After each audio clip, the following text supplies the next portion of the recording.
హే candy, ఎక్కడున్నావు? నా friend తో బయటకు వెళ్దామని ఇప్పుడే స్టార్ట్ అయ్యా. గర్లా బాయా? గర్ల్ అయినా నీకేంటి ఫోన్ పెట్టే? నేను రానా? ఏమొద్దు. పర్లేదు నేను వచ్చేసా.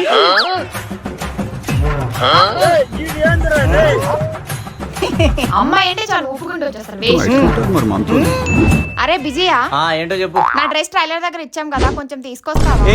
నేనేమన్నా పనున్నా నీకు? చల్. రే నేను వెళ్ళలేను రా, సడన్ గా మా ఫ్రెండ్ ఇంటికి వచ్చింది, అందుకే కుదరలేదు. అలాగైతే పర్లేదు, నేను తెస్తా. కావాలంటే పెట్రోల్ నేను డబ్బులు ఇస్తాను. వద్దుకో, నీకోసం మా మాత్రం చేయలేదు. మ్యూజిక్ ఇందా తీసుకో. మీ ఫ్రెండ్ ఏది? ఇప్పుడే వెళ్ళింది, నీకు ఎదురు రాలే. అర్థమైంది. పెట్రోల్ డబ్బులు అదేంట్రా? మా నాయన పెట్రోల్ బంక్ పెట్టలేదు అక్కడ, తిరిగి అయిపోగొట్టమని ఫ్రీగా పోయి తీసుకుని రాబో.